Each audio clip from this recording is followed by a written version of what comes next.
News మన ఊరు మన వార్త నేను తులసి ముందుగా హెడ్లైన్స్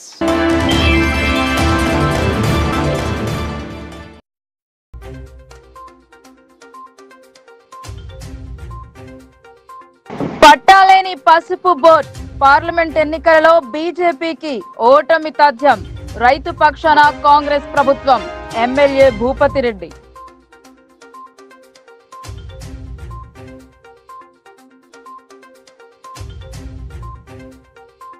రాష్ట్ర నూతన గవర్నర్ గా సిపి రాధాకృష్ణన్ ప్రమాణ స్వీకారం చేయించిన చీఫ్ జస్టిస్ శుభాకాంక్షలు తెలిపిన సీఎం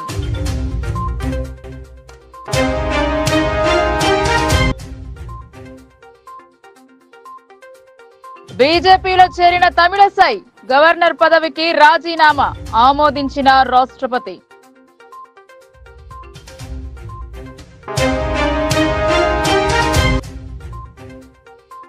వాడివేడిగా సొసైటీ మహాజన సభ గతం మాదిరి తప్పిదాలు జరగకుండా చూస్తామని వెల్లడి నివేదికను చదివి వినిపించిన కార్యదర్శి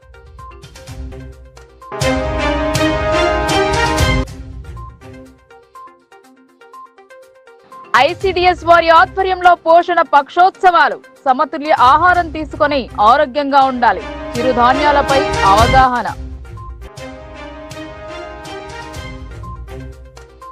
6 నెలల క్రితం తెలంగాణ పర్యటనకు వచ్చిన సమయంలో ప్రధాని మోదీ పసుపు బోర్డు మంజూరు చేసినా అది ఎక్కడ ఏర్పాటు చేస్తారో ఇప్పటికీ క్లారిటీ లేదన్నారు. పసుపు ధరలు పెరగడానికి తానే కారణమని చెప్పుకునే ఎంపీ అరవింద్ చేసింది ఏమీ లేదన్నారు. నాడు పసుపు రైతుల పుణ్యమాని గెలిచిన ఆయన ఈసారి ఓటమి చెందుతారని కాంగ్రెస్ అభ్యర్థి విజయం సాధిస్తారని రూరల్ ఎమ్మెల్యే భూపతి రెడ్డి అన్నారు. ఎంపీగా కొనసాగిన సమయంలో జిల్లాకు చేసిన అభివృద్ధి ఏంటని ప్రశ్నించారు. నిజామాబాద్ జిల్లా కాంగ్రెస్ కార్యాలయంలో ఏర్పాటు చేసిన మీడియా సమావేశంలో rural MLA Bhupathi Reddy MP Arvind తీరుపై ధ్వజమెత్తారు.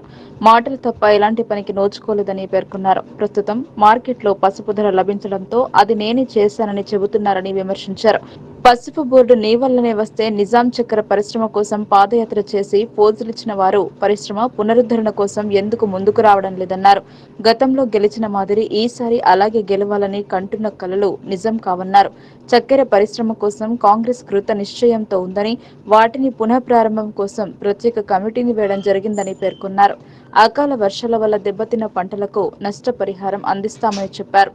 నిజామాబాద్ కాంగ్రెస్ పార్లమెంట్ అభ్యర్థిని త్వరలో ప్రకటిస్తామన్నారు. అలాగే తాయర్బిన్ హందాన్ మాట్లాడుతూ కాంగ్రెస్ తోనే రైతులకు న్యాయం జరుగుతోందన్నారు.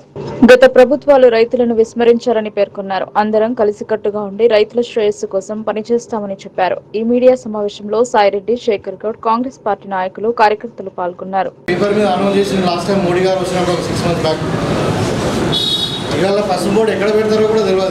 నిజామాబాద్లో పెడతారా, హైదరాబాద్లో పెడతారా, కోయంబత్తూర్లో పెడతారా, నాగ్పూర్లో పెడతారా, అసలు ఎక్కడ పెడతారు? దానికి ఏమైనా గెజెట్ నోటిఫికేషన్ వచ్చిందా, మరి అసలు దానికి ఏమైనా భూసేకరణ చేసిందా, దానికి ఏమైనా ఆఫీస్ కానీ ఏదైనా ఎస్టాబ్లిష్ చేసిందా అంటే ఏమీ లేదు. ఇవాళ మేము పసుపు బోర్డు పెట్టడం వల్ల పసుపు ధర పెరిగిందని చెప్పి అబద్ధం మాట్లాడుతూ ఉన్నారు.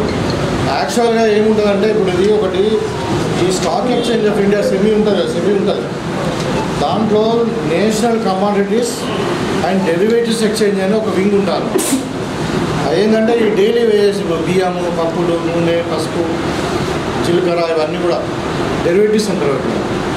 ఇల్లు బండారాలు కానీ స్పైసెస్ అన్నీ కూడా దాంట్లో వస్తాయి. దాంట్లో ఏం చేశారంటే ఇప్పుడు పసుపు పంట తగ్గింది బాగా. యాక్చువల్లీ మన జిల్లాలో 2021లో 85,000 ఎకరాలు పసుపు పండిస్తే 2022లో 56,000 ఎకరాలు వచ్చింది. అంటే ఒక సంవత్సరానికే 30,000 ఎకరాలు పసుపు ధర లేదని చెప్పి రైతులు పంట పండించడం తగ్గించిన తర్వాత ఏమైందంటే ఇప్పుడు మామూలుగా ఈ డిమాండ్ అండ్ సప్లై కింద ఎప్పుడైతే ఒక మెటీరియల్ కమాడిటీ తగ్గుతుందో దాని ధర ఆటోమేటిక్గా పెరుగుతుంది. అయితే ఈ ట్రేడర్స్ ఏం చేశారంటే అంతా ఉత్తర భారతీయులు, గుజరాతీయులు ఉన్నారు. ఈ డెలివరీస్ ఏదైతే ఉందో ఇప్పుడు మనం నేషనల్ కమాడిటీస్ అండ్ డెలివరీస్ ఏదైతే ఏజెన్సీ ఉందో అది పార్ట్ ఆఫ్ ద సెబీ అంటే ఈ స్టాక్ ఎక్స్చేంజ్ ఆఫ్ ఇండియా. వీళ్ళ లాంటి అందరూ కూడా గుజరాతీలు, ఉత్తరప్రదేశ్ సంబంధించిన బడా వ్యాపారులు వాళ్ళు అలా రైతుల దగ్గర పసుపు లేదని చెప్పి ఈ కమాడిటీ స్టాక్స్ని మేనేజ్ చేస్తున్నారు అనమాట, మ్యానిపులేట్ చేస్తున్నారు. ఇంతకుముందు కదా మన హర్షద్ మీద ఏదైతే స్టాక్ ఎక్స్చేంజ్ అయితే మేనేజ్ చేసిండో ఇప్పుడు మన సత్యం రామలింగరాజు లాగా ధర వేయించుకొని ఒక స్పెక్యులేషన్ పెట్టింది. ఈ స్పెక్యులేషన్ ఏంటంటే రాబోయే కాలంలో ఇంకా పసుపు 20,000 రూపాయలు అవుతుంది అంటే వాళ్ళ యాక్చువల్గా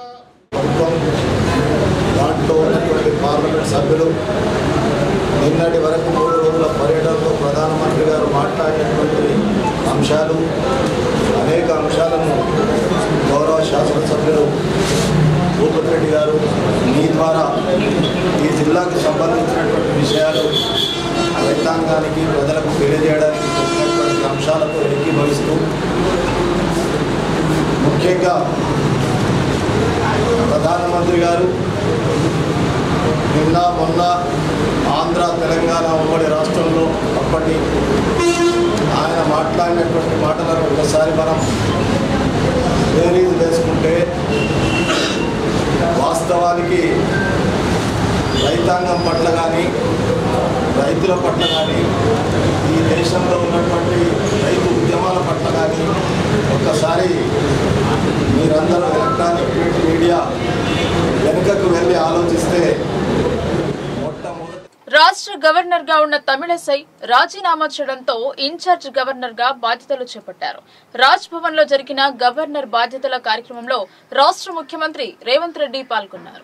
తెలంగాణ రాష్ట్ర గవర్నర్ గా సిపి రాధాకృష్ణన్ పదవి స్వీకరణ ప్రమాణం చేశారు.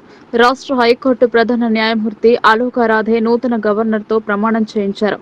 బుధవారం రాజ్ భవన్ లో నిరాడంబరంగా సాగిన ఈ కార్యక్రమంలో ముఖ్యమంత్రి రేవంత్ రెడ్డి పాల్గొన్నారు. నూతన గవర్నర్ కు ఆయన శుభాభినందనలు తెలియజేశారు. ఇదివరకు ఉన్న గవర్నర్ తమిళసై రాజీనామా చేయడంతో ఈ పరిస్థితి ఏర్పడింది. ప్రస్తుతానికి సిపి రాధాకృష్ణన్ తాత్కాలిక గవర్నర్ గా నియమించారు. అలాగే పుదుచ్చేరికి సైతం అదనపు బాధ్యతలు తీసుకున్నారు. రాష్ట్ర ప్రభుత్వ ముఖ్య కార్యదర్శి శాంతకుమారి సభ అధ్యక్షతన ఈ కార్యక్రమం జరిగింది. ఈ కార్యక్రమం పలు పార్టీల నాయకులు ప్రముఖులు పాల్గొన్నారు. మొదట సాదర స్వాగతం పలికారు. అనంతరం చీఫ్ జస్టిస్ ప్రమాణ స్వీకారం చేయించారు. బాధ్యతలు చేపట్టిన అనంతరం పుష్పగుచ్ఛాన్ని అందించి శుభాకాంక్షలు తెలిపారు.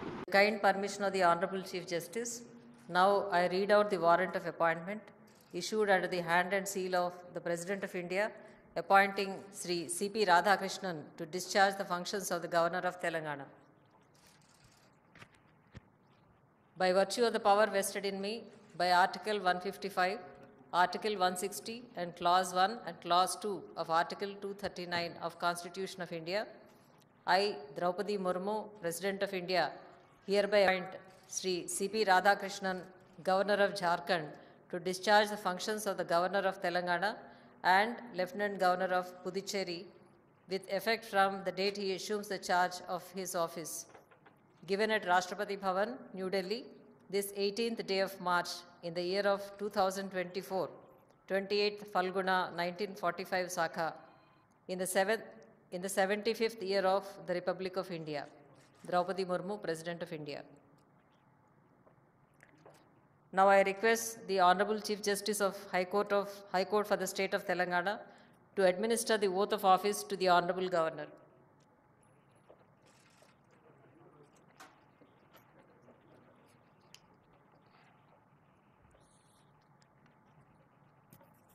I, Chandravaram Ponusami Radhakrishnan, do swear in the name of God that I will faithfully discharge the functions of the Governor of Telangana and will, to the best of my ability, preserve, protect and defend the Constitution and the law, and that I will devote myself to the service and well-being of the people of Telangana. నిన్నటి వరకు Telangana governor గా ఉన్న Tamilisai governor పదవికి రాజీనామా చేశారు. ప్రత్యక్ష రాజకీయాల్లోకి రావాలని యోచిస్తున్నారు. అందుకు బీజేపీ నాయకత్వం సైతం అండగా నిలుస్తున్నారు. గవర్నర్ తమిళసై రాజీనామా చేసి రాష్ట్రపతి ద్రౌపది ముర్ముకు అందజేశారు. ఈమె రాజీనామాను రాష్ట్రపతి ఆమోదం తెలిపారు. ప్రస్తుత పార్లమెంట్ ఎన్నికలలో మద్రాసు నుండి ఎంపీగా పోటీ చేయడానికి సిద్ధమయ్యారు. ఇందుకు పార్టీ సహకరించడం జరిగింది. రాజ్ భవన్ ఖాళీ వెళ్తున్న సమయంలో తెలంగాణ బీజేపీ రాష్ట్ర అధ్యక్షుడు కిషన్ రెడ్డి బీజేపీ కండువా కప్పి సన్మానించారు. నవీపేట్ ప్రాథమిక వ్యవసాయ సహకార సంఘం మహాజన సభ వాడివేడిగా జరిగింది. సొసైటీలో జరిగిన సమావేశంలో సభ్యుల ప్రశ్నలకు సమాధానమిచ్చారు. నవిపేట్ ప్రాథమిక వ్యవసాయ సహకార సంఘం ఆవరణలో మహాజన సభ సమావేశం అధ్యక్షులు నేలకంటి అబ్బన్న ఆధ్వర్యంలో జరిగింది. సమావేశం వాడివేడిగా కొనసాగింది. సొసైటీ కార్యదర్శి మహేష్ 2023-2024 సంవత్సరానికి చెందిన జమ ఖర్చుల వివరాలు పాలక వర్గానికి సభ్యులకు చదివి వినిపించారు. అనంతరం పలువురు రైతులు ధాన్యం కొనుగోలు అనంతరం సీరియల్ ప్రకారం లారీల లోడింగ్ చేయాలని కోరగా స్పందించిన కార్యదర్శి మహేష్ గతంలో జరిగిన తప్పిదాలు పునరావృతం కాకుండా చర్యలు తీసుకుంటామని అన్నారు. డైరెక్టర్ బాలగంగాధర్ పాత బకాయిలు ఎప్పుడు రికవరీ చేస్తారని అడగగా బకాయిలు ఉన్న వారికి నోటీసులు పంపామని త్వరలో చర్యలు చేపడతామని అన్నారు. మరో డైరెక్టర్ కాంతం రెడ్డి ధాన్యం కొనుగోలు కేంద్రాల వద్ద కొంతమంది డబ్బులు వసూలు చేస్తున్నారని అలాంటి వారిని తొలగించాలని అన్నారు. రైతులకు 2 లక్షల రూపాయలు రుణమాఫీ చేయాలని తీర్మానం చేశామని, అదేవిధంగా సొసైటీ కార్యాలయ ఆవరణలో ఉన్న శిథిలావస్థకు చేరిన గోదాం మరియు పాత కార్యాలయాలను తొలగించి రైతు శిక్షణ కేంద్రం నిర్మించేందుకు తీర్మానం చేయడం జరిగింది అన్నారు. ఈ సందర్భంగా సొసైటీ అధ్యక్షులు నేలకంటి అబ్బన్న మాట్లాడుతూ గతంలో రైస్ మిల్లర్లు ఇబ్బంది పెట్టడం వల్ల కొన్ని ఇబ్బందులు కలిగాయని, ఈసారి అటువంటి ఇబ్బంది లేకుండా చూస్తామన్నారు. రైతులు ధాన్యం రోడ్లపై పోయవద్దని, ప్రమాదాలు జరిగే అవకాశం ఉన్నందువల్ల కళ్ళాల్లోనే ధాన్యం ఉంచాలని సూచించారు. రైతులకు ఇబ్బంది జరిగితే తమను సంప్రదించాలని అన్నారు. ధాన్యం కొనుగోళ్ల విషయంలో హమాలీల కొరత లేకుండా చూస్తామని అన్నారు. ఈ కార్యక్రమంలో ఉపాధ్యక్షులు ప్రవీణ్, డైరెక్టర్లు కాంతంరెడ్డి, బాలగంగాధర్, రాము, గోపి, సౌద, శ్రీను, గణేష్, మమత, సాయిబాబా, గౌతమ్, సొసైటీ సిబ్బంది, రైతులు పాల్గొన్నారు. తొందరగా ఎందుకంటే గతంలో దుర్ఘటన చేస్తే రైతులు బాగా ఇబ్బంది పెట్టినందుకు రైతులందరూ ఎక్కువ మట్టుకు 99.3% సందర్భంలో అభివృద్ధిగా కోతలకు రావడం జరిగింది. ఈ రోజు పేపర్ రావడం జరిగింది. ఏప్రిల్ 1 కొనుగోలు కేంద్రాలు ఓపెన్ చేసి రైతులకు ఎటువంటి ఇబ్బంది కలగకుండా చూడాలని ఆదేశాలు ఇవ్వడం జరిగింది. ఎందుకంటే అన్న ఎలక్షన్ కోడ్ ఉన్నది కాబట్టి దయచేసి ఇక్కడ ఉన్న మనకు ఒక స్పెషల్ ఆఫీసర్ ఉంటారు, ఇక్కడ మాకు సిబ్బంది మేము పెట్టుకుంటాము. మీరు ఏదున్నారని సొసైటీకి మీకు తెలియదు, నేను ఉంటాము, అక్కడ మా పాలకవర్గ సభ్యులు ఉంటారు. ప్రతి మీకు ఏ ఎక్కడ సెంటర్, ఎందుకంటే గతంలో మనకు రోడ్ల మీద పోతే యాక్సిడెంట్ అయితే కేసులు అయినట్టుగా పోలీసులు హెచ్చరించడం జరిగింది. కాబట్టి మీకు ఎక్కడైనా ఎకరం 2 ఎకరాలు ఏదైనా ఓపెన్ ప్లేస్ కానీ, ఎండాకాలం కాబట్టి మనకు వర్షాకాలం అంటే వర్షం పడి మెత్తగవుతుంది, లారీలు వెళ్ళకపోవడంతో జరుగుతాయి. కాబట్టి ఎండాకాలం కాబట్టి రోడ్ల మీద వేయకుండా పక్కన ఏదైనా ఎకరం 2 ఎకరాలు ల్యాండ్ ఉంటే మేము బ్లేడ్ డాక్టర్తో సాగు చేపిస్తాము. అందరికీ మంచి పిల్లగాళ్ళని పెట్టాము. గతంలో జరిగిన ఇబ్బంది జరగకుండా ప్రతి రైతు పొయ్యగానే సీరియల్ నెంబర్ వేసుకుంటాడు. తర్వాత మేటర్ వచ్చిన తర్వాత సీరియల్ నెంబర్ వేస్తాడు. ఎందుకంటే వర్క్ వచ్చిన తర్వాత కొందరు పలగొట్టారు, కొంతమంది ఏమో 5-6 లేబర్ని పెట్టి కన్నప్పు చేస్తే వాళ్ళు మేటర్ తొందరగా వస్తుంది. కొంతమంది మెడల్స్ పలగొట్టకపోవడం వల్ల లేట్ వస్తుంది. నేను ముందు వచ్చిన అలా వెనక టోకెన్ నెంబర్ ఇస్తాము. ఆ టోకెన్ ప్రకారమే దూరడం జరుగుతుంది. ఆ పిల్లగాడు అక్కడ అక్కడ ఇబ్బంది ఏదైనా పెడితే మాకు కాల్ చేయండి, మేము ఇమీడియట్ అక్కడికి వచ్చి చర్యలు తీసుకుంటాము. అంతేగాని మీరు ఆలోచన పిల్లలు కూడా, ఎందుకంటే లారీ డ్రైవర్ అడగకపోతే 5 రూపాయలు 10 రూపాయలు అవి కూడా అబద్ధాలు ఆడడం కూడా జరుగుతుంది. ప్రతి సెంటర్ ప్రతి విలేజ్ గా కొనుగోలు కేంద్రం ఏర్పాటు చేస్తాము. ఎక్కడైనా అమాలీలు ఇబ్బంది రాకుండా అమాలీలను కానీ లారీలను కానీ అన్ని ఏర్పాటు చేసి రైతులకు అందుబాటులో ఉంటూ ఈ వడ్ల కొనుగోలు మనం ఎందుకంటే ఎలక్షన్ కోడ్ కాబట్టి అందరూ మీరు సహకరించి మీరు కూడా ఇబ్బంది కావద్దు, మాకు ఇబ్బంది కావద్దు, మా స్టాఫ్ కూడా ఇబ్బంది కాకుండా మీరు కూడా సహకరిస్తే మనం వడ్లని తొందరగా మనం కొనుగోలు కేంద్రం ఏర్పాటు చేయడం జరుగుతుంది. అంతే తప్ప కానీ దీన్ని మనం ఎవరో ఏదో మాటలు చెప్పారు అది చెప్పారు అని మీరు ఎవరిని అపోహగా నమ్మద్దు. ఏదైనా సమస్య ఉంటే రండి. డిచ్పల్లి మండలం యానంపల్లి గ్రామంలో పోషక పక్వాడా కార్యక్రమాన్ని ఐసీడీఎస్ డిచ్పల్లి ప్రాజెక్ట్ ఆధ్వర్యంలో నిర్వహించారు. అనంతరం బరువులపైన కొర్రలు, రాగులు, చిరుధాన్యాలు ఏ విధంగా ఉపయోగించుకోవాలో అవగాహన కల్పించారు. డిచ్పల్లి మండల యానంపల్లి గ్రామంలో పోషక పక్వాడా కార్యక్రమాన్ని ఐసీడీఎస్ డిచ్పల్లి ప్రాజెక్టు ఆధ్వర్యంలో పోషక పక్వాడా కార్యక్రమాన్ని నిర్వహించారు. ఈ కార్యక్రమంలో ముఖ్య అతిథిగా బీడబ్ల్యూఓ రసూల్బీ హాజరై మాతా శిశు సంరక్షణ ప్రాముఖ్యతను వివరించారు. బరువులపైన కొర్రలు, రాగులు, చిరుధాన్యాలు ఏ విధంగా ఉపయోగించుకోవాలో అవగాహన కల్పించారు. ఈ సందర్భంగా రసూల్బీ మాట్లాడుతూ 2015 మార్చి 8 తారీఖున రాజస్థాన్ రాష్ట్రంలోని జూమ్ జూమ్ అనే కార్యక్రమంలో ప్రధానమంత్రి మోదీ ఈ కార్యక్రమాన్ని ప్రారంభించడం జరిగిందని, దీని ముఖ్య ఉద్దేశం రక్తహీనతతో బాధపడుతున్న తల్లులు, పిల్లలు ఈ వ్యాధి బారిన పడకుండా పోషక లోపాన్ని రూపుమాపి ఆరోగ్యవంతమైన పిల్లలను అందించాలని, దేశంలో గ్రామంలో పోషణ లోపాలకు గురికాకుండా అవగాహన కల్పించామని ఆమె తెలిపారు. ఈ కార్యక్రమంలో సామూహిక అక్షరాభ్యాసం, సామూహిక శ్రీమంతాలు, అన్నప్రసన్న నిర్వహించారు. ఈ కార్యక్రమంలో ఇన్ఛార్జ్ సిడిపిఓ స్వర్ణలత, సూపర్వైజర్లు సునీత, సరిత, రాజ్యలక్ష్మి, శోభారాణి, రాధా లక్ష్మి, శోభారాణి, జిల్లా సర్వశిక్ష అభియాన్ పోషణ్ యానంపల్లి గ్రామ కార్యదర్శి కోఆర్డినేటర్ రాంబాబు, అంగన్వాడీ కార్యకర్తలు, గర్భిణీ మహిళలు, మారుమూల గ్రామ మహిళలు పాల్గొన్నారు. మండల్ లెవెల్ ప్రోగ్రామ్ అటెండ్ అయినటువంటి మన డిస్ట్రిక్ట్ ఆఫీసర్ పిటి మేడం గారికి మరియు సిడిపిఓ మేడం గారికి, రాంబాబు సార్ గారికి, అలాగే పోషణ్ అభియాన్ టీం నుండి వచ్చిన రంజిత్ సార్ గారికి, యానంపల్లి గ్రామ పంచాయతీ సెక్రటరీ గారికి, అలాగే anganwadi teachers and ASHAs, IKP, డిఓఏలు, సిఏలు అందరికీ నమస్కారాలమ్మా. అయితే ఈ కార్యక్రమం ఉద్దేశించి ఇప్పటి వరకు అందరూ మాట్లాడారు. మేడం గారికి ఎంత పని ఉన్నా కానీ ఈరోజు డిస్పెల్లి ప్రాజెక్టు అనగానే, డిస్పెల్లి మండలి అనగానే మాకు టైం ఇచ్చి వచ్చిన దానికి ప్రత్యేకించి మా పిడి మేడం గారికి ధన్యవాదాలు. అలాగే ఈ విలేజ్కి సంబంధించి రైతు వేదిక అడగగానే అగ్రికల్చర్ ఆఫీసర్ రూపేష్ సార్ గారు ఓకే అన్నారు. అలాగే మన గ్రామ పంచాయతీ సెక్రటరీ సార్ కూడా ఓకే అన్నారు.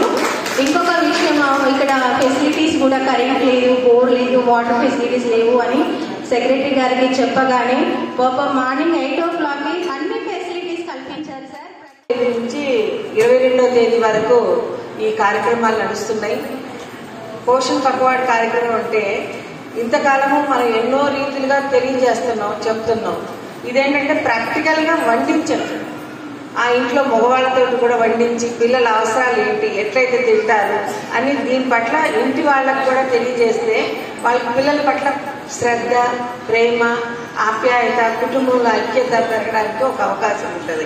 అందుకని పోషణ్ పక్వాడ్ ఖచ్చితంగా ఇళ్లలోకి వెళ్ళి ఇంట్లో మగవాళ్ళతో కూడా వండించడం, ఇంట్లో మగవాళ్ళకి కూడా కాంపిటీషన్స్ పెట్టడం, అలా చేయడం వల్ల పిల్లలు ఎంత శ్రమతో కూడుకున్నది, తన భార్య ఎంత కష్టపడుతుంది, ఎన్ని విధాలుగా తను ఒక చిన్న బౌల్లో ఆహారం ఆ పిల్లడికి అన్నం పెట్టాలంటే ఆ భార్య తల్లి ఎంత కష్టపడుతున్నారనే శ్రమ కూడా వాళ్ళకి ఇంట్లో వాళ్ళకి తెలియాలి. అందుకోసమని మన పోషణ్ పక్వాడా ఈసారి మామూలుగా పోషణ అభియాన్ ఉంటుంది నెల రోజులు. దాంట్లో ఏంటంటే ఇండివిజువల్గా ఆడవాళ్ళకి పోటీలు, కానీ పక్వాడాలో మాత్రం ఖచ్చితంగా. ఆర్బీఐ స్ఫూర్తి ప్రదాత డాక్టర్ బిఆర్ అంబేద్కర్ అయితే కరెన్సీపై ఎందుకు ముద్రించడం లేదు అని జాతీయ అధ్యక్షుడు జరిపోతుల పరశురాం డిమాండ్ చేశారు. కరెన్సీ నోటు ఎలా పుట్టిందో, బ్యాంకింగ్ వ్యవస్థ ఎలా వచ్చిందో ఒక్కసారి చరిత్రను తెలుసుకోవాలన్నారు. నిజామాబాద్ నగరంలో ఏర్పాటు చేసిన మీడియా సమావేశంలో కరెన్సీపై అంబేద్కర్ ఫోటో సాధన సమితి జాతీయ అధ్యక్షుడు జరిపోతుల పరశురాం మాట్లాడుతూ, పూర్వకాలంలో మానవులందరూ వస్తు మార్పిడి చేసుకునేవారన్నారు. సమాజం అభివృద్ధి చెందుతున్న క్రమంలో కరెన్సీ నోటు వాడకంలోకి వచ్చిందని తెలిపారు. మొదటగా ఫ్రెంచ్ ప్రభుత్వం బ్యాంకులను స్థాపించింది. తర్వాత క్రమంలో 1770లో అలెగ్జాండర్ కో కంపెనీ వారు స్థాపించగా అది విఫలమైందన్నారు. 1806 బ్రిటిష్ వారు బెంగాల్లో మొట్టమొదటి బ్యాంకును స్థాపించారని చెప్పారు. 1840 రెండవ బ్యాంకు ముంబైలో, 1843 మూడవ బ్యాంకు మద్రాసులో స్థాపించారని తెలిపారు. ఈ యొక్క బ్యాంకులను ప్రెసిడెన్షియల్ మరియు ప్రొవిన్షియల్ బ్యాంకులు అనేవారు అని చెప్పారు. 1881లో బ్యాంకును భారతీయుల యాజమాన్యంతో బ్రిటిష్ పెట్టుబడులతో స్థాపించిందని, ఈ బ్యాంకులు మాకు వద్దని చెప్పి మన భారతీయులు 1894లో చండీగఢ్లో మొట్టమొదట పంజాబ్ నేషనల్ బ్యాంకును స్థాపించడం జరిగిందన్నారు. స్వదేశీ ఉద్యమం వల్ల, మొదటి ప్రపంచ యుద్ధం వల్ల, జలియన్వాలా బాగ్ సంఘటన వల్ల, దేశ స్వాతంత్ర్యం కోసం సహాయ నిరాకరణ ఉద్యమం, మోహన్ దాస్ కరమ్చంద్ గాంధీ మధ్యలో వదిలివేయడం వల్ల, సాయుధ పోరాటం ద్వారానే స్వాతంత్ర్యం సాధించుకుంటామని చెప్పి ఎందరో మహనీయులు బలిదానాలు ఇవ్వడం వల్ల ప్రాణ నష్టం, ఆర్థిక నష్టం జరిగిందన్నారు. ఈ యొక్క నష్టాన్ని పూడ్చడానికి బ్రిటిష్ ప్రభుత్వం ప్రొవిన్షియల్ బ్యాంకులను 1941లో ఇంపీరియల్ బ్యాంకుగా ఏర్పాటు చేసిందని, దాని విధులు నిర్వహించడంలో విఫలమైందన్నారు. అప్పుడు డాక్టర్ బిఆర్ అంబేద్కర్ 1923లో సగటు మనిషి వ్యక్తి కోణంలో నుండి ఆర్థిక కోణాన్ని దృష్టిలో ఉంచుకొని రూపాయి, దాని సమస్య పరిష్కార మార్గం, ఇండియన్ బ్యాంక్ చరిత్ర అనే పుస్తకాన్ని వ్రాసి బ్రిటిష్ ప్రభుత్వానికి హెడ్జనియన్ కమిషన్, రాయల్ కమిషన్ కు, సైమన్ కమిషన్ కు 1926లో ఇవ్వడం జరిగిందన్నారు. దీని ఆధారంగా ఈ యొక్క కమిషన్లో రిజర్వ్ బ్యాంక్ ఆఫ్ ఇండియా ఆవశ్యకత గురించి చెప్పడం వల్ల 1934 సెంట్రల్ లెజిస్లేటివ్ కౌన్సిల్లో ఆమోదించగా 1935 ఏప్రిల్ 1న ఆర్బీఐ అమలులోకి వచ్చిందన్నారు. 1949లో బ్యాంకులను జాతీయం చేసింది doctor BR Ambedkar. Banking regulation చట్టాన్ని తీసుకువచ్చింది డాక్టర్ బిఆర్ అంబేద్కర్. అయితే మోహన్ దాస్ కరంచంద్ గాంధీకి 100 సంవత్సరాలు పూర్తయ్యాయని చెప్పి 1969లో 5 రూపాయల మీద, 10 రూపాయల మీద ఆయన బొమ్మ ముద్రించడం ప్రారంభించారు. ఇప్పుడు కరెన్సీ అంటే గాంధీ, గాంధీ అంటే కరెన్సీ అనే విధంగా చిత్రీకరిస్తున్నారు. దానికి మేము వ్యతిరేకం కాదు. కానీ డాక్టర్ బిఆర్ అంబేద్కర్ కి 132 సంవత్సరాలు పూర్తయిన ఆర్బీఐ బిఆర్ అంబేద్కర్ ఫోటోను ఎందుకు ముద్రించడం లేదో ఒక్కసారి ఆలోచించండి అని పిలుపునిచ్చారు. అందుకే మొన్న జరిగిన మేడారం జాతరలో అంబేద్కర్ బొమ్మతో ముద్రించిన కరెన్సీ ఓవైపు, తమ డిమాండ్లను మరోవైపు ముద్రించడం జరిగిందని పేర్కొన్నారు. కరెన్సీపై అంబేద్కర్ బొమ్మను ముద్రించాలని డిమాండ్ చేశారు. ఈరోజు నిజామాబాద్ ప్రెస్ క్లబ్ ఆవరణలో సుధాకర్ అన్న అధ్యక్షతన ఈ యొక్క ప్రెస్ మీట్ నిర్వహించడం జరిగింది. ప్రధానంగా 1921లో ఇంపీరియల్ బ్యాంకు కుప్పగూలిపోయినప్పుడు రూపాయి తన సమస్య పరిష్కార మార్గం వంటి పుస్తకాన్ని రాసి హిల్టన్ యంగ్ కమిషన్కు, సైమన్ కమిషన్కు ఇవ్వడం వల్ల 1935 ఏప్రిల్ 1వ తారీఖు నాడు రిజర్వ్ బ్యాంక్ ఆఫ్ ఇండియా ఏర్పడ్డది అంటే డాక్టర్ బిఆర్ అంబేద్కర్ వల్ల. అందుకోసమే కరెన్సీ నోట్ల మీద డాక్టర్ బిఆర్ అంబేద్కర్ గారి ఫోటోను ముద్రించమని మేము డిమాండ్ చేస్తున్నాం. ఆర్బీఐ ఏర్పడి రేపు ఏప్రిల్ 1వ తారీఖు 89 సంవత్సరాలు పూర్తవుతున్నాయి. 29 సంవత్సరాల వేడుకల నాడు రిజర్వ్ బ్యాంక్ ఆఫ్ ఇండియా ఏమని చరిత్ర చెప్తాను.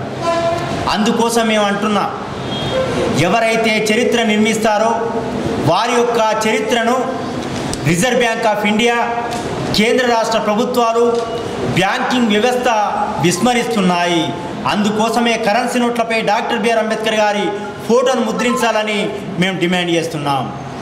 గత 5 సంవత్సరాల నుండి పాదయాత్ర, ప్రజా చైతన్య యాత్ర, యాన యుద్ధ యాత్ర ఢిల్లీలో 16 సార్లు ధర్నా చేయడం వల్ల ఢిల్లీలో 12 మంది ఎంపీలు పార్లమెంట్లో మాట్లాడడం జరిగింది. ఈరోజు మేము ప్రధానంగా అన్ని రాజకీయ పార్టీలకు మేము డిమాండ్ చేస్తున్నాం, ఈ ఎన్నికల మేనిఫెస్టోలో కరెన్సీ నోట్లపై డాక్టర్ బిఆర్ అంబేద్కర్ గారి ఫోటోను పెట్టాలని మేము ఈ సందర్భంగా డిమాండ్ చేస్తున్నాం. ఎందుకోసం అంటే సర్వసత్తాక, సామ్యవాద, సర్వభౌమాధికార, లౌకిక, గణతంత్ర రాజ్యాన్ని నిర్మించింది doctor BR Ambedkar. Reserve bank of ఇండియాను ఏర్పాటు చేసింది డాక్టర్ బిఆర్ అంబేద్కర్. ఈరోజు ఓటు అడిగేటువంటి ప్రజాప్రతినిధులారా, మీరు గెలవగానే మీరు ఏం చేస్తున్నారు? భారత రాజ్యాంగం మీద మీరు ప్రమాణం చేస్తూ పాలన సాగిస్తున్నారు. అందుకోసం మేము అంటున్నాం, మీరు ఎన్నికల్లో గెలిచినటువంటి ప్రజాప్రతినిధులందరూ ఈరోజు 18 సంవత్సరాలు నిండినటువంటి ప్రతి ఒక్కరికి ఓటు హక్కును కల్పించింది డాక్టర్ బిఆర్ అంబేద్కర్. అందుకోసమే ఓ ప్రజాప్రతినిధులారా, ఓ రాజకీయ పార్టీ నాయకులారా, మీరందరూ కూడా ఎన్నికల మేనిఫెస్టోలో పెట్టాలని మేము కేంద్రంలో ఉన్నటువంటి అన్ని రాజకీయ పార్టీల అధ్యక్షులకు కూడా మేము మెమోరాండం ఇవ్వడం జరిగింది. వాళ్ళందరూ ఏమన్నారు? ఇదని న్యాయమైన డిమాండే అని అంటున్నారు. కానీ ఇప్పటి వరకు కరెన్సీ నోట్లపై అంబేద్కర్ ఫోటో ముద్రించడానికి, వారు పార్లమెంట్లో మాట్లాడడానికి వాళ్ళు సుముఖంగా లేరు. కాబట్టి ఖచ్చితంగా ఎవరైతే మాట్లాడారో వారికి ఓటు ద్వారా బుద్ధి చెప్తామని ఈ సందర్భంగా హెచ్చరిస్తున్నాం. మొన్న కూడా మేడారం సమ్మక్క సారక్క జాతరలో మేము ఉండిలో కరెన్సీ నోట్లు వేయడం జరిగింది. ఏమని? సమ్మక్క సారక్క జంపన్న, మేము ఈ ఉన్నటువంటి రాజకీయ నాయకులకు, అదేవిధంగా ఈ ప్రజాప్రతినిధులకు, ఆర్బీఐకి జ్ఞానోదయం కల్పించు దేవుడా అని చెప్పి మేము కరెన్సీ నోట్లను ఉండిలో వేయడం జరిగింది. వేస్తే కొన్ని పత్రికలలో, కొన్ని టీవీలలో ఏమని చెప్తున్నారు? అది డమ్మీ నోటు అని అంటున్నారు. అదేవిధంగా చెల్ల నోటు అంటున్నారు. ఇవి దొంగ నోట్లు అంటున్నారు. కాయితీ లంబాడాలను ఎస్టీలుగా గుర్తించి పోడు భూముల పట్టాలు చేసి ఇవ్వాలని డిమాండ్ చేశారు. నాటి తెలుగుదేశం హయాం నుండి తమ హక్కుల కోసం పోరాటం, ఉద్యమాలు చేస్తున్నా ఇంతవరకు ఎవరూ స్పందించడం లేదన్నారు. కాంగ్రెస్ పార్టీ కాయితీ లంబాడాలను ఎస్టీ జాబితాలో చేర్చడంతో పాటు పోడు భూముల పట్టాలు ఇస్తామని హామీ ఇస్తేనే పోలింగ్ లో పాల్గొంటామన్నారు. ప్రభుత్వాలు మారుతున్నా కాయితీ లంబాడీల జీవితాలు మారడం లేదని కాయితీ లంబాడీల రాష్ట్ర అధ్యక్షుడు తాన్సింగ్ నాయక్ తెలిపారు. సమస్యల సాధన కోసం ఎన్నో ఉద్యమాలు చేశామని చెప్పారు. ఎన్టీఆర్ సీఎంగా ఉన్న సమయంలో తమ సమస్యకు పరిష్కారం దొరికితే తిరిగి మొదటికి వచ్చిందన్నారు. ఆనాటి నుండి తమ పోరాటాలు జరుపుతున్నామని చెప్పారు. గతంలో ఎస్టీ జాబితాలో చేర్చేందుకు ప్రభుత్వ ఆదేశాలు జారీ చేసిందని వివరించారు. అదే జీవో ప్రకారం తమను ఎస్టీలో చేర్చాలన్నారు. కాంగ్రెస్ పార్టీ తమను ఆదుకుంటామని హామీ ఇచ్చినా అమలుకు నోచుకోవడం లేదన్నారు. సీఎం రేవంత్ కాయితీ లంబాడీలను పిలిపించి చర్చలు జరిపి హామీ ఇవ్వాలని, ఇందుకు ఎన్నికల కోడ్ అడ్డురాదని తెలిపారు. లేని పక్షంలో ఎన్నికలను బహిష్కరించి ఉద్యమ బాట పడతామన్నారు. ఈ సమావేశంలో జిల్లా అధ్యక్షుడు బంతిలాల్, బిసన్లాల్ నాయక్, సర్వానాయక్ పలువురు పాల్గొన్నారు. నిజామాబాద్ ప్రెస్ క్లబ్ నుంచి నేను తాన్సింగ్ నాయక్ బసి తెలంగాణ లబానా సమాజ్ కాయితీ లంబాడ రాష్ట్ర అధ్యక్షుని మాట్లాడుతున్నాను. గత 30 సంవత్సరాల నుంచి మేము పోరాడుతూనే ఉన్నాం. గత ప్రభుత్వాలు కొన్ని సహకరిస్తూ చివరికి మొండి చేయి చూపించారు. ఈ ప్రభుత్వం కూడా మొన్న manifesto chairman Sridhar Babu, PCC అధ్యక్షులు అండ్ సీఎం రేవంత్ రెడ్డి గారు ఎన్నికల ముందు మాట ఇవ్వడం జరిగింది. మీకు ఎస్టీలో తీసుకుంటాం, ఎల్ఆర్డి సభలో చెప్పారు, గాంధీ భవన్లో చెప్పారు, వాళ్ళ సొంత ఇంట్లో కూడా చెప్పారు. అలాగే కామారెడ్డి నామినేషన్ వేయడానికి వచ్చినప్పుడు కూడా అతను మాకు సందేహం ఇవ్వడం జరిగింది, అధికారం రాగానే మీకు న్యాయం చేస్తాము. కానీ ఈరోజు వివిధ స్థాయిలో రాష్ట్రం మొత్తంలో అన్ని కులాలకు కార్పొరేషన్ ఏర్పాటు చేశారు.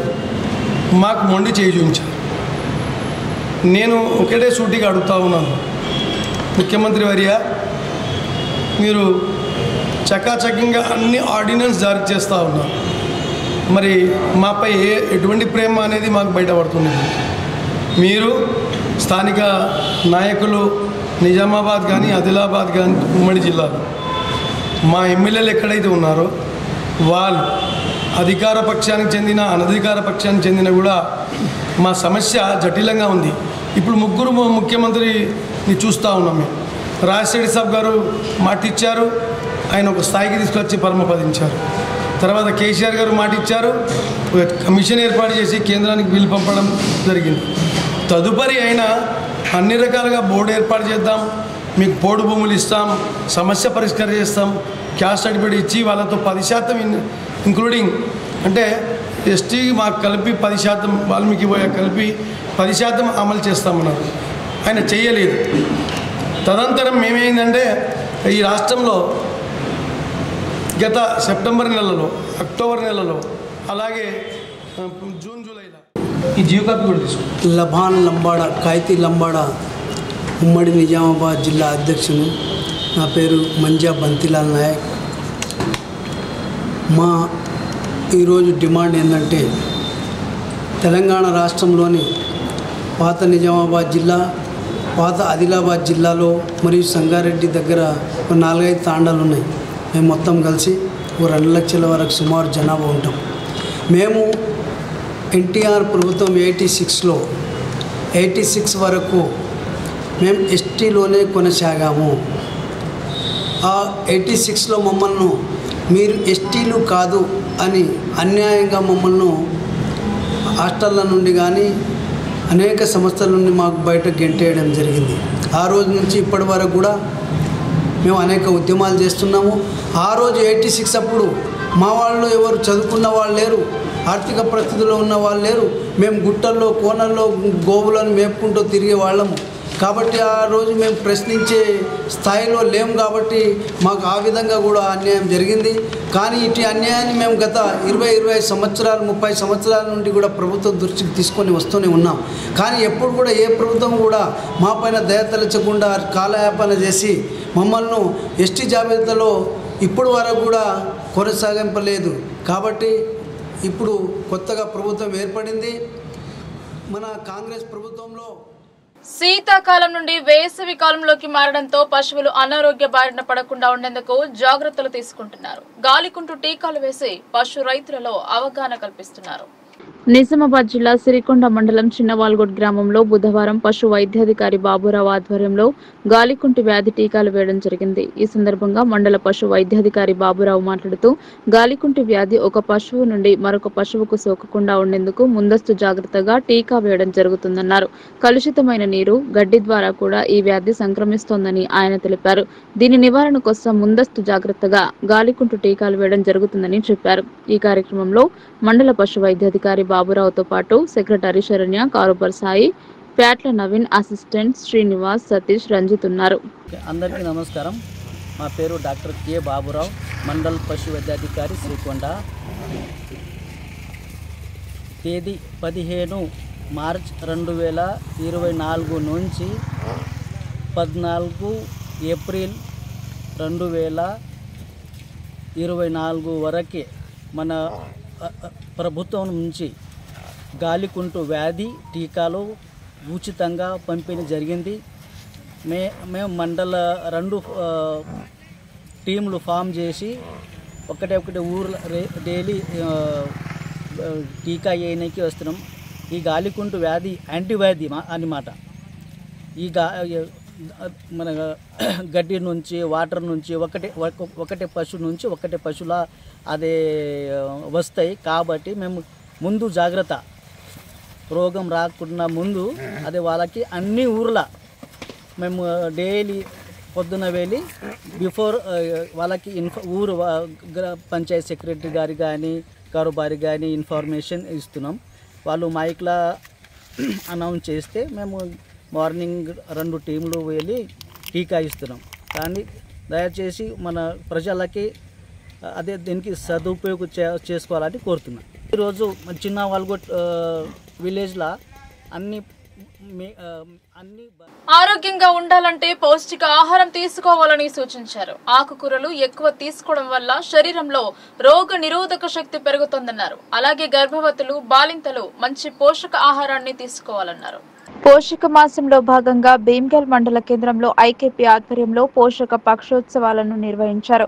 పోషణ పక్షంలో భాగంగా ఐకేపీ ఆఫీసులో పోషకాహార ప్రాముఖ్యత గురించి ఎంపీడీఓ వివరించారు. పోషణ పక్షంలో పలు ప్రదర్శనలు నిర్వహించారు. ఇందులో ఎంత మొత్తంలో పోషకాలు ఉంటాయో వివరించారు.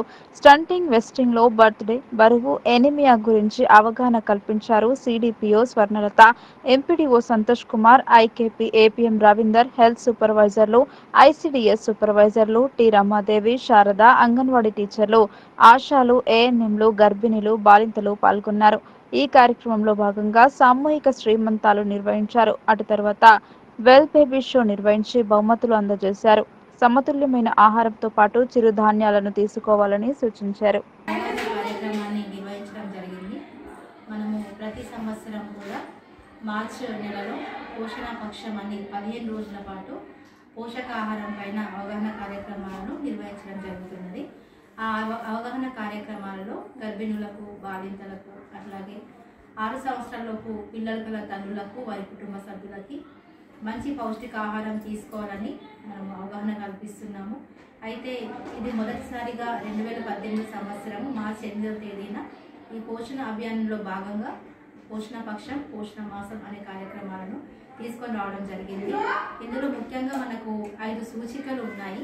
ఒకటి, తక్కువ బరువుతో పుట్టే పిల్లల యొక్క శాతాన్ని తగ్గించడము, అట్లాగే రక్తహీనతతో బాధపడుతున్న 15 నుంచి 49 సంవత్సరాల వరకు మహిళల్లో రక్తహీనత శాతాన్ని తగ్గించడము ఒకటి, అట్లాగే వయసుకు తగ్గ ఎత్తు, వయసుకు తగ్గ బరువు లేని పిల్లల యొక్క పిల్లల యొక్క శాతాన్ని తగ్గించడము, అట్లాగే తక్కువ బరువుతో ఉన్న పిల్లల యొక్క శాతాన్ని కూడా మనం తగ్గించడము ఈ యొక్క పోషణ అభియాన్లో యొక్క ముఖ్య ఉద్దేశము.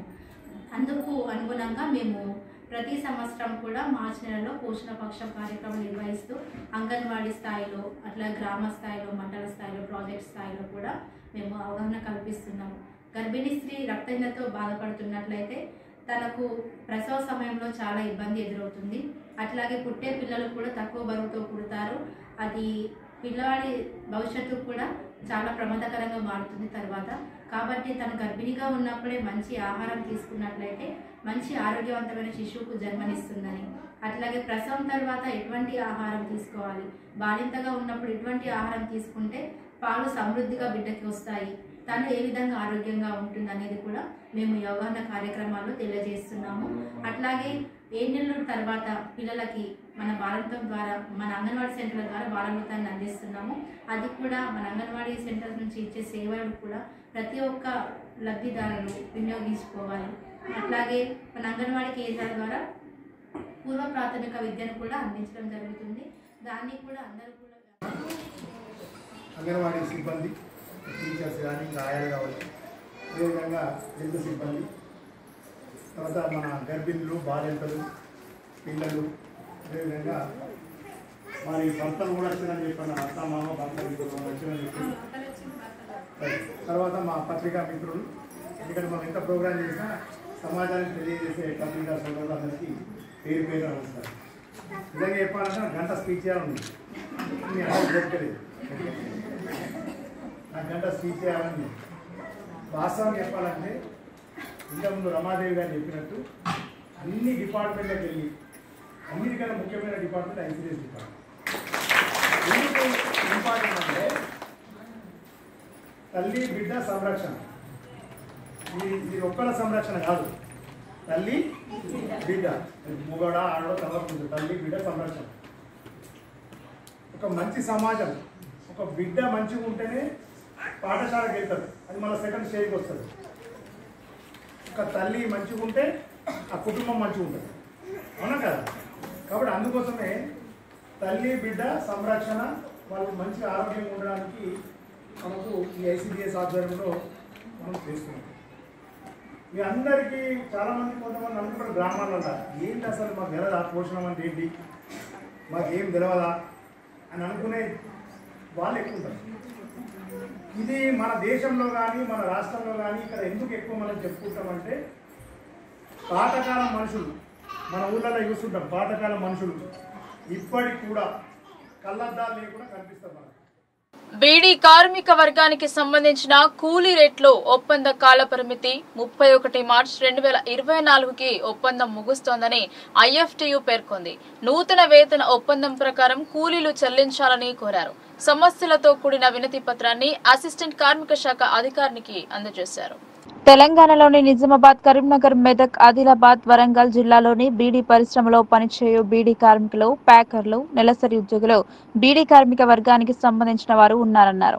కూలీ రేట్లు ఒప్పంద కాల పరిమితి 31 మార్చి 2024కి ముగియడంతో నూతన విధానం అమలు చేయాలని కోరారు.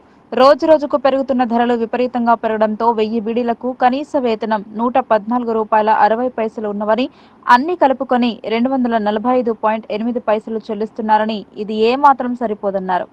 ప్రస్తుతం పొందుతున్న బీడీ కార్మికుల వేతనంపై 65% అధికం ఇవ్వాలని డిమాండ్ చేస్తున్నారు. కార్మికులు అనేక సంవత్సరాలుగా బీడీ చేస్తున్న కార్మికులకు పదవి విరమణ పొందిన తర్వాత గ్రాట్యుటీ విషయంలో అన్యాయం జరుగుతుందని వారన్నారు. తెలంగాణలోని నిజామాబాద్, మెదక్, ఆదిలాబాద్, కరీంనగర్, వరంగల్, ఆదిలాబాద్ ఉమ్మడి జిల్లాలో వేలాది మంది బీడీ పరిశ్రమకు సంబంధించిన బీడీ కమిషన్దారులు కమిషన్ రేటు పెరగక దుర్భర జీవితం గడుపుతున్నామని వారు తెలిపారు. ప్రతి కమిషన్దారుడికి నెలకు 12 లక్షల బీడీల తయారీకి పని ఇవ్వాలని, రాజీనామా చేసిన వారి స్థానంలో కొత్త వారికి పీఎఫ్ నంబర్లు ఇవ్వాలని వారు కోరారు. ఈ కార్యక్రమంలో ఓమయ్య, నరసింహరావు, భానుచందర్, మహేష్ తమ సమస్యలతో కూడిన వినతి పత్రాన్ని అసిస్టెంట్ లేబర్ కమిషనర్ శ్రావణికి అందజేశారు. కాంగ్రెస్ పార్టీ విధేయుడిగా ఉండి పార్టీ కోసం సేవలందించిన తాహిర్ బిన్ హమ్దాన్ కు అధిష్టానం సముచిత స్థానం కల్పించింది. ఉర్దూ అకాడమీ చైర్మన్ గా నియమించింది. స్వగ్రామానికి వెళ్లిన ఆయనకు ఘన స్వాగతం పలికారు. నిజామాబాద్ జిల్లా సిరికొండ మండల కేంద్రానికి చెందిన తాహిర్ బిన్ హమ్దాన్ కు ఉర్దూ అకాడమిక్ చైర్మన్ గా నియమించింది. నియామకం జరిగిన అనంతరం తొలిసారిగా సిరికొండ కేంద్రానికి వచ్చిన సందర్భంగా తాహిర్ బిన్ హమ్దాన్ వివిధ గ్రామాలకు చెందిన కాంగ్రెస్ నాయకులు ఘనంగా సన్మానించారు. ఈ కార్యక్రమంలో హమ్దాన్ మాట్లాడుతూ తన సొంత మండలమైన సిరికొండకు విడదీయరాని అనుబంధం ఉందని, ఇక్కడ ఉన్నటువంటి మండల ప్రజలందరూ తనను ఎల్లప్పుడూ ప్రోత్సహించారని, అందరికీ రుణపడి ఉంటానని అన్నారు. అదేవిధంగా రాబోయే రోజుల్లో ఏ కష్టం వచ్చినా అన్ని విధాలా ఆదుకుని మండలానికి అన్ని రకాల అభివృద్ధి చేయిస్తానని తెలిపారు. ఈ కార్యక్రమంలో సిరికొండ మండల కాంగ్రెస్ అధ్యక్షుడు బాకారం రవి, మైనార్టీ సెల్ అధ్యక్షుడు సయ్యద్ ఆసిఫ్, నర్సింగ్రావు, అదేవిధంగా పార్టీ కార్యకర్తలు పాల్గొన్నారు.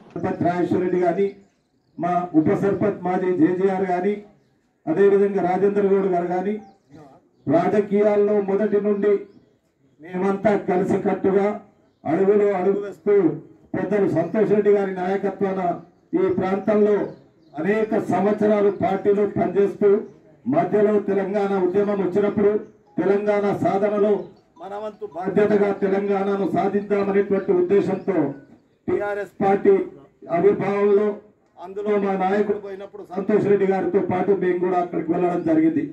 దాని తర్వాత రాజకీయ విభేదాలు, అభిప్రాయ భేదాలు అది సహజం జరగడం, మళ్ళీ ఆ పార్టీ మొదలుపెట్టి రాజశేఖర్ రెడ్డి గారి నాయకత్వాన కాంగ్రెస్ పార్టీలో 2006లో మేము కాంగ్రెస్ పార్టీలో వచ్చిన తర్వాత రాజశేఖర్ రెడ్డి గారు పిలిచి తయారు జడ్పీటీసీగా కాంటాక్ట్ చేయి, నేను జిల్లా పరిషత్ చైర్మన్ చేస్తామనేటువంటి మాట చెప్తే నేను జిల్లా పరిషత్ ఏంటి సార్, నేను 85లో ఎమ్మెల్యేగా చేశా, దాని తర్వాత 94లో ఎమ్మెల్యేగా పోటీ చేశా, ఇప్పుడు నాకు అది అవసరం లేదేమో అని అనుకుంటున్నా. లేలే, ఇది పార్టీ కేశవరావు గారి దగ్గరికి వెళ్ళి కలువు, కేశవరావు గారు నీకు బీఫామ్ ఇస్తారు, నువ్వు పోటీ చేయమని చెప్పిన తర్వాత జడ్పీటీసీగా పోటీ చేస్తే ఇక్కడ ఈ ప్రాంతంలో అప్పటి రాజకీయ పరిస్థితుల్లో ఇక్కడ ఉన్నటువంటి ప్రతి ఒక్కరు, ఇక్కడ ఉన్నవాళ్ళు కానీ లేని వాళ్ళు కానీ మహానగరాలకు ధీటుగా నిజామాబాద్ లో వ్యాపార సముదాయాలు వెలుస్తున్నాయి. ఎమ్మెల్యే ధన్పాల్ సూర్యనారాయణ నూతనంగా ఏర్పాటు చేసిన రెస్టారెంట్ ను ప్రారంభించారు. మానస రెస్టారెంట్ ను ప్రారంభించారు అర్బన్ ఎమ్మెల్యే. ఇందూర్ పట్టణం 19వ డివిజన్ రిలయన్స్ చౌరస్తా కంటేశ్వర్ బైపాస్ రోడ్ లో కిషోర్ యాజమాన్యం వారు నూతనంగా ఏర్పాటు చేసిన మానస రెస్టారెంట్ 2వ బ్రాంచ్ ప్రారంభోత్సవానికి ముఖ్య అతిథిగా అర్బన్ ఎమ్మెల్యే ధన్పాల్ సూర్యనారాయణ గుప్తా పాల్గొని రెస్టారెంట్ ను ప్రారంభించారు. ఈ సందర్భంగా ఎమ్మెల్యే ధన్పాల్ కిషోర్ యాజమాన్యానికి శుభాకాంక్షలు తెలిపారు. ఈ మానస రెస్టారెంట్ నూతన హంగులతో అందరికీ అందుబాటులో ఉండే విధంగా 28 ఏళ్ల అనుభవం ఉన్నవారు రాబోయే రోజుల్లో అంచెలంచెలుగా అభివృద్ధి చెందాలని ఆశీస్సులు అందించారు. ఈ కార్యక్రమంలో కార్పొరేటర్ ఇల్లందుల మమతా ప్రభాకర్, బీజేపీ నాయకులు భాస్కర్, హరీష్ రెడ్డి, రాజేందర్, హరీష్ నాయకులు తదితరులు పాల్గొన్నారు. వార్తలు ముగించే ముందు హెడ్లైన్స్ మరోసారి.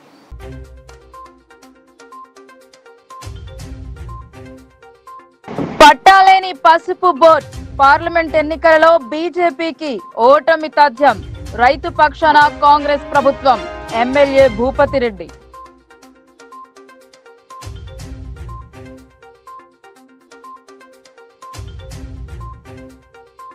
రాష్ట్ర నూతన గవర్నర్ గా సిపి రాధాకృష్ణన్ ప్రమాణ స్వీకారం చేయించిన చీఫ్ జస్టిస్, శుభాకాంక్షలు తెలిపిన సీఎం.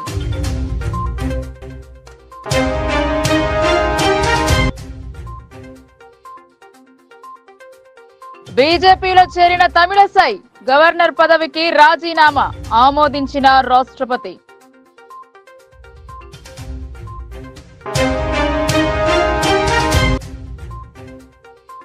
వాడివేడిగా సొసైటీ మహాజన సభ, గతం మాదిరి తప్పిదాలు జరగకుండా చూస్తామని వెల్లడి, నివేదికను చదివి వినిపించిన కార్యదర్శి.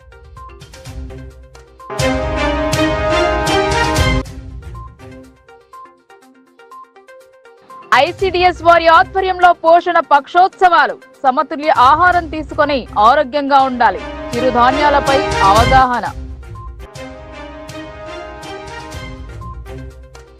ఈ వార్తలు ఇంతటితో సమాప్తం. తిరిగి ప్రసారమై వార్తల్లో మళ్ళీ కలుద్దాం. అంతవరకు చూస్తూనే ఉండండి మీ లోకల్ న్యూస్, మన ఊరు మన వార్త.